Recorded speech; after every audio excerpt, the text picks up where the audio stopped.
Of our participating team head coaches.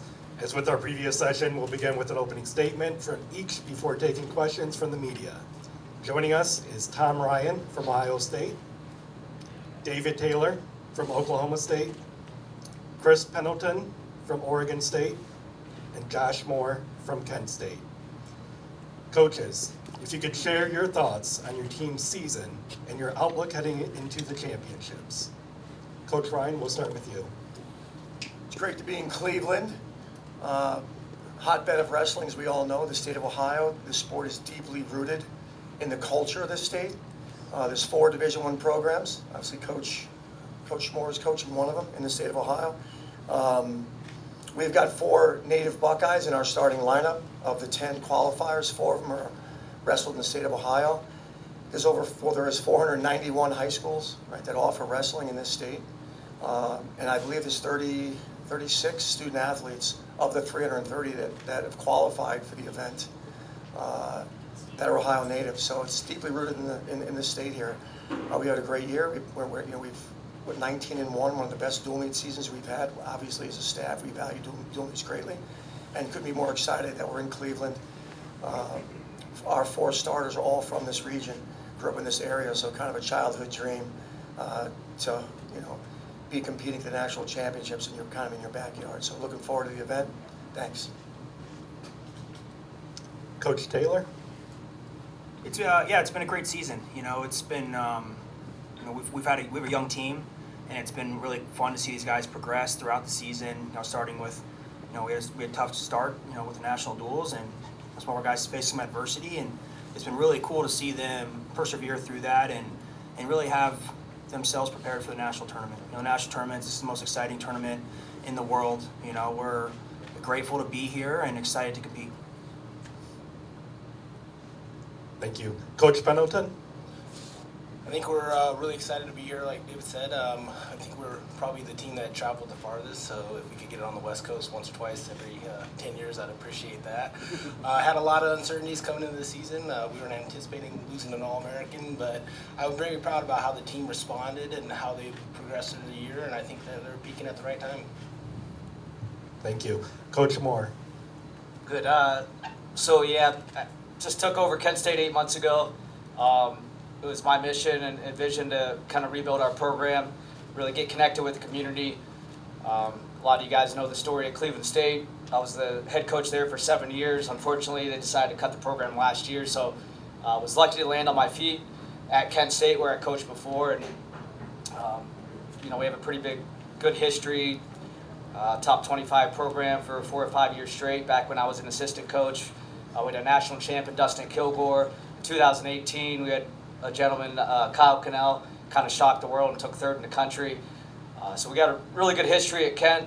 Just our mission to build it back up by getting out in the community, getting people connected, getting people involved, and telling our story. Thank you, coaches. We'll now open it up for questions. As before, raise your hand, state your name and your media outlet, and then ask your question. Coaches, this is for all 4 of you. Chris Easterling, Beacon Journal. We hear so much with football and basketball about the impact that NIL, transfer portal, some of the bigger picture things have had on those sports. How have you seen it impact your sports specifically in terms of positively and negatively, if you could?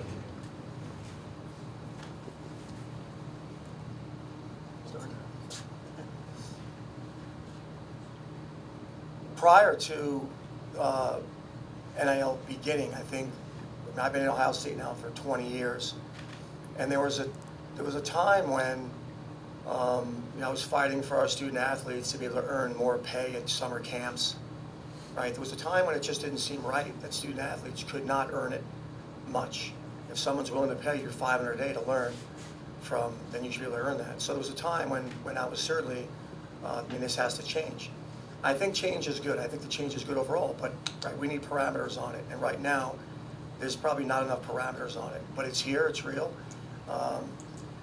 We picked up 2 guys for the first time in the portal this summer. Unfortunately for Coach Pendleton, he was talking about one of the All-Americans. Styles had a great experience under a coach, but he wanted to get closer to home, so Styles is home. And then Fishback at 184. when Rocco left for Penn State. Fishback came home to Ohio. So it's here, it's real. I don't see it going away anytime soon. And it's just something that as a coach, as a head coach, you've got to get your mind wrapped around and really decide how you're going to use it, right? The goal for us is to not only to go in the portal, right? You recruit people out of high school and you nurture them all the way through. You know, I'll share Jesse Mendez had opportunities, tremendous NIL opportunities to leave Ohio State.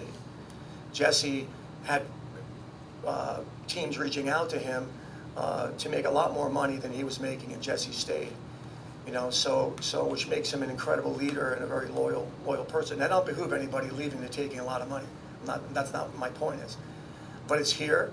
It's having a tremendous impact on the sport, and the teams that and the organizations that understand that and work hard to raise money and build up their support base are going to have a better chance of winning than others. I think for me, it helped define what you wanted to do as a coach. I think a lot of times the stress of winning and performing and producing, appeasing donors, alumni, administration, it kind of has ripped bare what we're here to do. We're here to impact kids' lives, to give them better opportunities, to help them get their degrees and have a great experience. I think prior to coaching, you know, I was on the outside looking in. You know, there was a time, you know, looking back to when I was recruited, and, you know, schools had the 9.9 scholarships, and that's what it was. And I think as time has evolved, like, you have to evolve with the times. And, you know, this NIL space, this of where we're at, and student athletes, it's the space that we live in. You know, like Coach said, you know, would parameters be great? Yeah, you know, but I think it's evolution. And as coaches, our job is to continue to mentor these kids and help them understand what's important and really keep in perspective on life, staying grounded. And what's really important is preparing them for this tournament and preparing them for life after wrestling, life after college. I think that's still a really important thing. So it's that balance of gratitude and instant gratification and delayed gratification, and just constantly trying to give them a good path. That other stuff on the outside, it's gonna come and go. It's part of the sport, it's part of college athletics, it's the life that we live. It's exciting to try and navigate and figure things out, but it still comes back to helping these kids pursue excellence in their life and have a championship mentality, and I think that's what we're all really passionate about. I guess that really hasn't impacted me yet, or the programs I've been involved with, but I'll just say, I mean, we're all competitive as coaches. Nobody likes to lose. Everybody wants to find a way to win, and that's the same thing with the NIL and transfer portal. You know, some people go about the right way, some people don't. It's just being competitive. These teams are competing for national titles as teams. I'm just competing to, you know, get my guys here and to give them a good experience, to set them up for life, to build relationships, and to put them in a better spot than when they arrived at my school. So I think we're all competing for something different. We're all fighting for something different. You know, last year I was fighting to save a program at Cleveland State. This year, fighting and competing to build another program at Kent State. So we're all, you know, working our butts off to do something special with our programs, with the guys on our team. And like I said, being competitive, I don't think any coach here at the national tournament is going to stop until, you know, they get what they want and they reach their goals to some extent.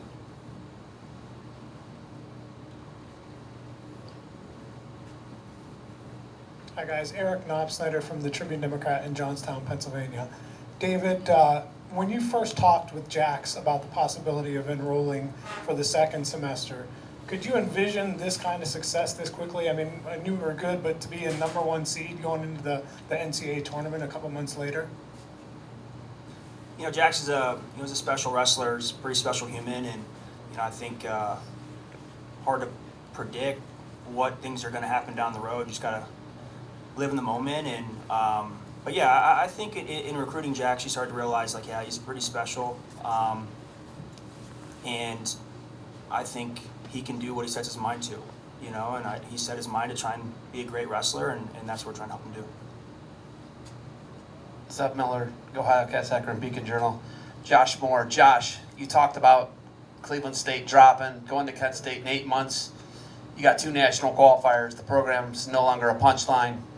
You guys are back here. It's at home. Mac's the host. How are you able to do it so fast? You're not paying guys. How is Kent State able to be relevant again in the Division I wrestling space? Well, I mean, I think it's just having belief in your guys, just like the rest of the coaches up here, being behind them, staying positive, making sure they feel loved, supported, being in their corner, and then being the best coach you can be and put them in the right situations and opportunities to be successful. Our 2 young men here are both Ohio guys, which makes it even more special. But this is, just the beginning for us. This is not where we want to be long term, but year 1 for Kent State, not having a national qualifier in 3 years. They've won a few matches, Division I matches in the last 3 or 4 years, and we've changed that just by really the culture, believing. My coaching staff, Devin Schroeder, does an amazing job. Fred Garcia, who my brother coached at Lock Haven, is with me, and just support from the administration. Coach Holmgren here. This question is for Coach Moore. After all that you've been through in the past year, what does it mean to have the Division I and even for the championship here, and for everybody across the country to see the support for wrestling in Northern Ohio? Yeah, I'd say just it means a lot. I mean, Northeast Ohio should feel very grateful and blessed that the championships are back here. Last time was 2018. There's not too many places that host the national tournament twice in that kind of span. So that just proves that wrestling's huge in Northeast Ohio. Obviously, Western PA, surrounding states are good as well. But this area and these fans and supporters should really be grateful and blessed that wrestling is coming back here, and they can see, the highest level of wrestling right here. So many great matches, so many great storylines. Some of the most, 3 amazing days that anybody could ever want to be a part of. And as a coach, obviously I love coaching my guys and watching my guys, but I'm a fan of the sport. I love watching guys from other teams and other programs. I like to see the underdogs come through and get upsets. I like to see just what goes into this sport and what comes out of it. And that's a lot of hard work, a lot of tears, a lot of blood injuries and everything else, but that's what makes this sport the best sport out there. John Kozak with FloWrestling. Coach Ryan, you mentioned really successful beginning of the year, winning national duels. What have you done maybe over the last month to make sure that you're successful to end the season as well? I mean, it's an annual lifestyle. This isn't, it's not, even though, the Nationals fall the 3rd weekend in March every year. But, it started the day after Nationals last year. We give the guy a couple days off, and then, you're back in the room. And all spring, all summer, all fall, our guys have worked incredibly hard. We got a well-balanced team, got a lot of great people on my staff. I have 3 Ohio legends, like this guy, on my staff in Stieber, who came out when this guy was coming out, when David came out, and Bo Jordan, and Coach Jaggers. So, between the 3 of us, me, Jaggers, Stieber, 4 of us, me, Jaggers, Stieber, and Mendez, I think we got 8 national titles between the 4 of us. Jaggers 2, Stieber 4, Mendez 2. That's 8. I got none. Got 8, but so just a great group of guys, and it's a year-round thing, training, and we started off the way. I don't know if you could ever plan to wrestle the way we did in at the national duels. The team wrestled really well. We wrestled well all year long. We got hit with a little bit of an injury bug at one point in the year, but we're healthy now, and we're excited about being here. Coach Moore and Coach Pendelton, since Sitz Raman from the Daily Northwestern, after the conference championships, particularly like Big Tens, saw a lot of discourse about reaction times and what can kind of happen in a low-scoring match where one score can really decide the outcome of an entire championship. I'm wondering, as like coaches of 2 kind of smaller programs whose guys are facing really uphill battles, if that kind of thing, staying in a lower scoring match, changes the way you guys approach these matches, or changes the way you see other guys on the other side of the circle approaching these matches where their margins are so fine? I mean, I think in general, as coaches, you always want your guys to go score points, and generally, if you're scoring points, you're going to win a lot more matches. Ultimately, you got to go out there believing you're going to win, and I think what I tell our guys is, hey, if you pin the guy, there's no way to overturn that. So, no, I mean, I think there's always something that's going on, with the officials and referees and how they're calling things, and the reaction time thing's been interesting this year. Officials will tell us, hey, we're going to award the offensive wrestlers, and then the next thing you know, it's like some kid has a takedown, and there's 2-3 seconds going by, and some officials aren't calling anything. So, yeah, I mean, again, as coaches, we tell our guys, don't put it in the referee's hands. If you're on your butt and the guy has 2 legs and his hands locked, it's probably a takedown, but also you can't stop wrestling either. You got to continue to wrestle through positions, not worry about, what referee or what officials are calling. Just wrestle through the positions and let the cards kind of fall where they're at. I mean, I know the review system's kind of, at least at the conference championship that I was at, got kind of annoying. Who knows what they got right, what they got wrong. It just takes so much time for the officials to go over, look at the video. By that time, it's almost a fresh match for these guys. So just try to take it out of the officials' hands, go out there, score points, and set yourself apart from your opponent. I think one of the unintended consequences of the 3-point takedown was we kind of created a little bit of a separation between scoring and being penalized for stalling. If you're up 3-1 with short time left, you have to get hit 3 times to lose that match with stalling, and the referees aren't calling it. I think that we aren't doing a very good job of putting our referees in fair positions with the rules being called or created. A lot of gray area rules. What's the grounding? What's going out of bounds? Having our conference tournament a couple days before the Big 12 and Big 10, I get to step back and be a little bit of a fan and just watch wrestling, watch my alma mater, watch just great athletes competing. And as a Division I coach, there's sometimes that calls happen that I'm like scratching my head. I'm like, if I'm scratching my head, what is a casual fan thinking? And I think it's something that we need to look at and take a deep, hard look on. How can we put our referees in positions to make easier calls?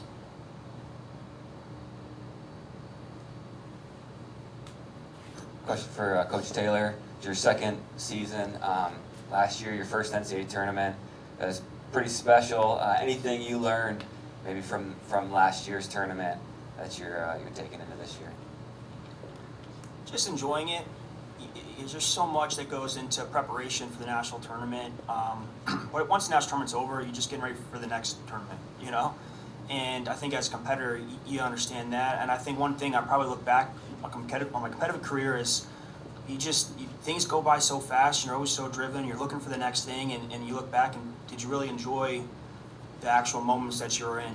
Because they go quick. So I think you enjoy those 3 days, the time you get to spend with the athletes, the ups and the downs.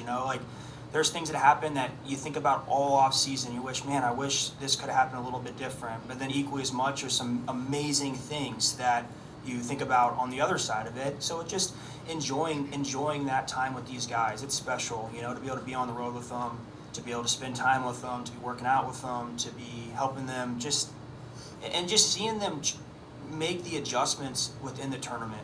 I think that's probably what I look back and enjoyed last year the most, and what I look forward to in this tournament and in every tournament, but just helping these guys like this is setting them up for success, and this job is it's a pretty awesome thing to be able to help these kids. Hey y'all, Rachel Gallardo with Intermat. Coach Moore, you were talking about earlier building community and building good relationships with your community. Any of the other coaches, you guys want to talk about how you're investing in your communities and building that bridge within your local wrestling communities?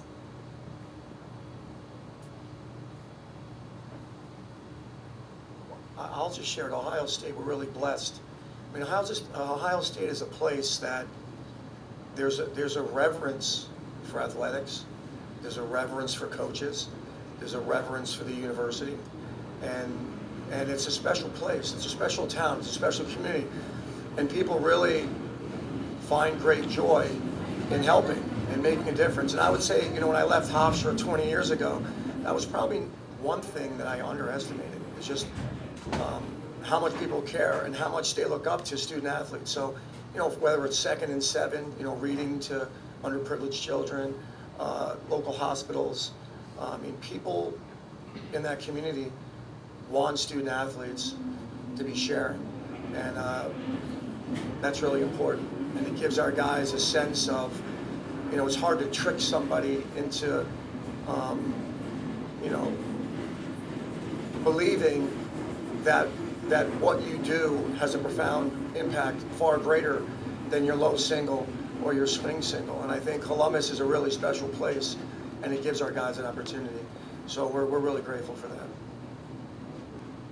I think one of the things that attracted me to the Oregon State job years ago was I knew that it was a wrestling state. I knew that there was a deep cultural, and I think it's reflected in a lot of our dual meets. And I definitely want to give these two guys to the left kudos and a lot of praise. You see a lot of head coaches like Tom, like David, like Cale, traveling out west and helping us build our dual meet attendance, and it goes so far with our donors, alumni, and administration. And I don't think a lot of those head coaches get praise and the pats on the back they do. It's not easy taking your team all the way to the West Coast, but seeing what's happening with Cal Baptist and seeing how important it is, I hope they continue to do that.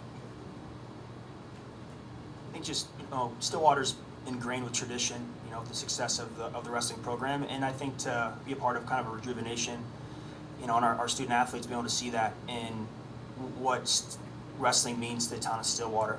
It's pretty incredible. So you're talking about the community engagement. It's just they're enriched in the community, and we're a pretty small town, and to think about the attendance that we get to our dual meets, and then I tell the kids like it's because they're excited to watch you wrestle, and beyond that, just the character of the kids.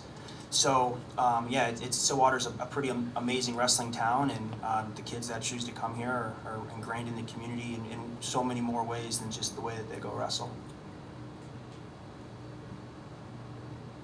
Yeah, something we did this year.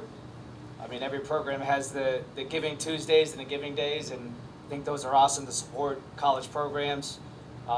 For us, we did do that, and then we did a Giving Back Tuesday where we sent all 36 guys out to a youth program in Northeast Ohio. So we hit up probably 18 youth clubs and got connected with their wrestlers, their coaches, their parents, and for us and for any program really, how do you expect the community to support you if you're not out there supporting them?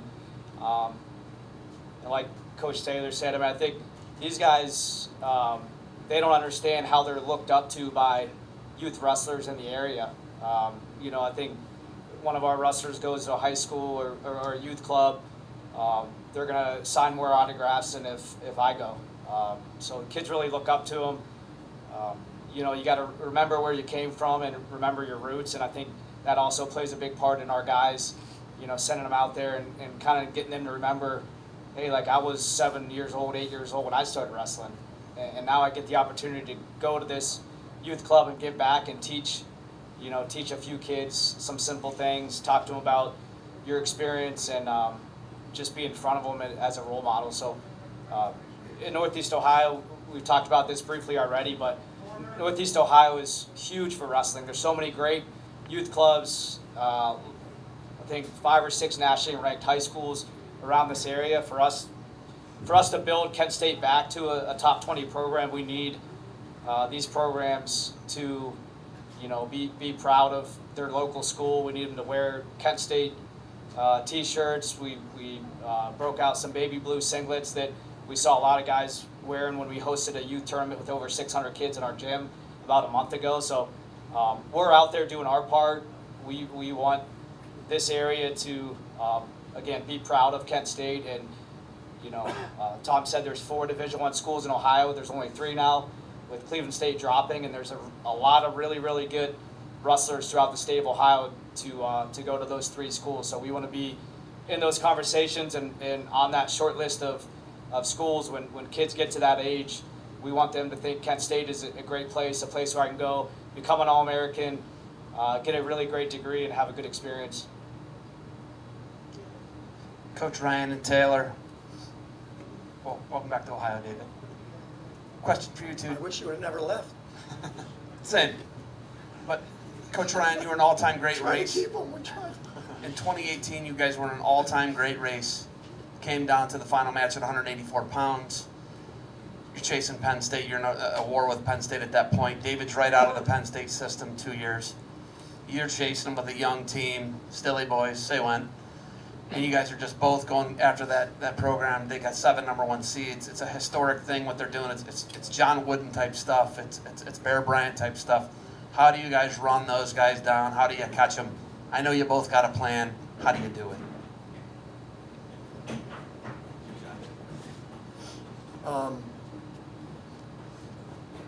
I mean, I think everyone in life needs something to chase and pursue. I think it's just part of the way we're wired to chase and pursue. And Penn State has provided something for every Division I program to chase and pursue. And that's really important. But I think what's equally or more important is to make sure that every individual in your organization, every student athlete, is guided in a way to help them achieve the best version of what they're capable of. And if that means that we chase down Penn State and beat them at some point, fantastic. And if that means it's not going to happen, that's the way it goes. That's how I feel at this point about leading Ohio State. We want to beat them. The plan is to beat them. But I don't consider not doing that anything less worthy. Right? I want to get the most out of my student athletes. I want to see them attain the things they want to attain. I want to make sure our program is run in the right way, in a fair manner. We do things the right way. But you got to get the right people. You've got to have, obviously with the NIL space, you've got to have donors that have the same vision that you have for what you want to accomplish. And you got to work. You got to work tirelessly. I mean, obviously Cal's done an amazing job at Penn State, and we're excited about the possibility, year in, year out, of getting back on top where we were in 15. I think when you're, you know, what are we doing the sport for? We're trying to prepare for the national tournament. We're trying to have 10 national champions. You know, you're trying to be national champions as a team. That's the pinnacle of what you're doing. And there's always going to be obstacles in the way. What are those obstacles going to be? They're going to change. It's a moving target. What we can focus on is just helping our guys, like Coach said, be the best versions of themselves. That's the most important thing. You know, I'm not laser focused on one individual program. I'm focused on helping my guys be the best that they possibly can be, giving them the abilities to succeed. And I think the biggest thing is, you know, when these kids come to school, hold them to a high standard. We as a staff hold these guys to a high standard, the standard that they set for themselves. When we sit down at the beginning of the year, they tell us what they want. You know, in the recruiting process, these kids tell us what they want. Okay, well, then we're going to help you do those things.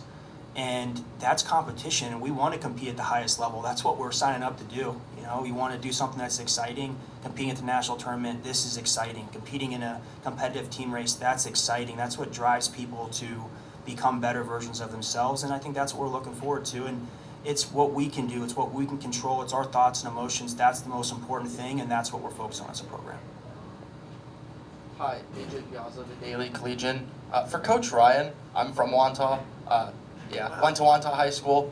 You wrestled at Wantagh. Solid. Where'd you grow up, man? Where in Wantagh? What street you live on? Beverly, it's in the Mandalay area. Mandalay, fantastic. Yeah. Very solid New York program. Then, you know, you coached at Hofstra. Just how have you used those past experiences and stops to help your team now prepare for a stage like this? You know, I mean, apprenticeship, discipleship, mentorship is so critically important in all of our lives, right? A lot of us get it in our homes. You know, I had a fantastic father and mother. I had great siblings. I had a great high school coach. I had a great college coach. I got a lot of great friends in the neighborhood that were great people that all participated in Division I sports. So you just pull from your experiences. And then, of course, you know, when you have some hardships like I've had in life, you realize that you can't do it alone. So what direction do you look? And for me, I looked up. And that's when I, you know, realized the reality of life, that there's a greater being, there's a God that loves us. And I think the ultimate apprenticeship is to look up and be what God has intended us to be. So, you know, growing up in Wantagh was a great place, and then being it, you know, under Coach Gable and some of the mentors I've had in my life, been really fortunate. I'm really blessed, and you know, I don't say this lightly because it's a very cliche-ish thing now to praise God, but there is nothing in my life that could convince me that God's not real, and that He hasn't had His hand in my life every step of the way.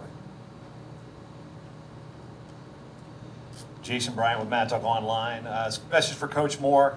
A couple of your athletes at that state college on Euclid ended up finding new homes. A couple with you. You know, Ben Aranda found himself to be a Division II national qualifier at St. Cloud. Douglas Terry won a national title 2 weeks ago at Life. What's it been like for you to watch those athletes find success with you in other places after having that opportunity taken away from them? Yeah, it just makes me extremely proud, you know, just keeping in touch with those guys. Cleveland State was a tough place to recruit to. We had 3 scholarships.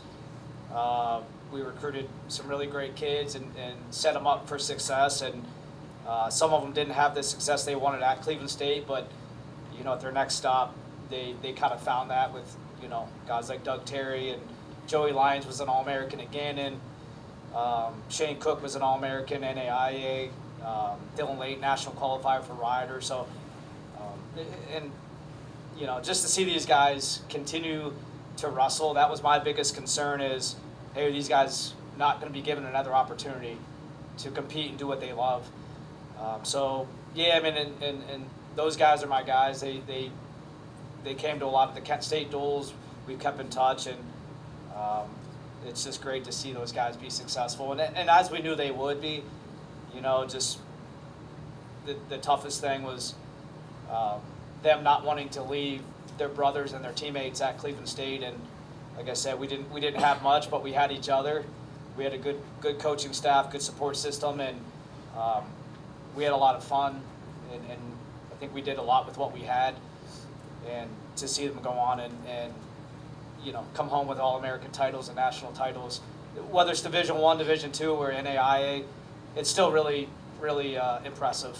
You know, the sports stuff at any level. And those guys proved, you know, they can overcome adversity and some heartbreak and continue to truck on, and that's what this sport's all about. Coach Pendelton, what is it like to leave the Pacific Northwest and come to a place to compete with worse weather? I saw Coach Tony Ramos talking about, you know, East Coast. Obviously, I'd like to see it on the West Coast. I just like being out there. But what's it mean to come here? The weather's terrible. It's rough. It's unpredictable. It's 70 degrees Sunday. It's 20 degrees today. What do we got to do to get it out to the West Coast and get it to a warmer climate for the NCAA championships for wrestling? Tony's just gotten soft. We're here. I thought he was a Midwesterner too. I thought the same thing. He's from Chicago. He's got to get a heavier jacket. You know, wrestling, been all over the world. Vladikavkaz, Kresnia. The arena's warm. We're excited here. It's a beautiful arena. Like Tom and David said, this is one of the hotbeds of wrestling, and we're excited about it. Would we like to get it, you know, other places on the West Coast? Sure. I mean, it would be great. But we got a lot of factors to consider. We tried really hard to get it at ASU, and when we got to go down to the Suns Arena and really dive into everything, there's a lot more that goes into hosting a tournament than the casual fan or even coach would even guess at. Hopefully in the future, we can revisit some of the things. I would love to see us go back to 2020 and that idea of the Superdome, revisiting that a little bit. So, but yeah, if we want to have it in Corvallis, I won't complain. David, going back to the question about Jax, you said you could tell he was really special. What was it, beyond the physical traits and everything, what was it that you saw in him, you know, mental makeup, that sort of thing, that could tell you that you could see that this is that special athlete? I think, when you think about people and what drives them, and I think you look at the trajectory of his career, even to this point, he wants to be really good, but I think what he wants to be is he wants to be unique. He wants to be unique, and I think that's something that you got to give him. You got to give him guardrails on that. You can't be so unique that you start, trying to overthink things. But I think what he's done in his path to this point has been unique, and that's awesome. And there's something that comes with that, and just kind of helping him, remind him of the bigger picture and the bigger vision, and how to help continue to guide him along this path, along this journey, and it just got to stay present along the way. But he's a pretty special kid, and we're excited that he wrestles at Oklahoma State. Kyle Klingman, FloWrestling. David, how much have you studied the massive impact Chris Pendleton had on Oklahoma State's 3 championships, 2003, 04, and 05? So, yeah, during that period of time, I would go down to Oklahoma and wrestle in those Tulsa kickoffs and Tulsa Nationals, and in doing so, I'd go to the room, I would just watch practice, and Chris was always really good to me. Practice was over, and he'd be drenched in sweat, going through a really hard drill that Coach Smith would put him through, and he'd come over, and I just got to know him in those years. And he'd spend time with me. I actually remember there was a specific sequence. He taught me this arm on the back turn, and I went out that whole tournament and did it to everybody right afterwards. I'm like, man, this is awesome. You can learn one move, and you have that kind of success. This is gonna be great. Got a little harder after that, but no, I remember watching it. Actually, it's just funny. I was watching some matches this year, and some of his popped up, and he had an amazing career. In the way he wrestled, he was very relentless and scored a lot of points, and was a good message. He actually lost in the Big 12 tournament, turned around and won the national tournament the next week, and in a pretty dominant way. So no, he was instrumental in that time, and a big part of Oklahoma State's history and tradition. And I've known him for a long time, and it's always been really good to me. Okay. Thank you, coaches, for joining us today, and best luck to you all throughout the championship. We appreciate everybody joining us here today, and we look forward to an exciting week of wrestling here in Cleveland. Thanks.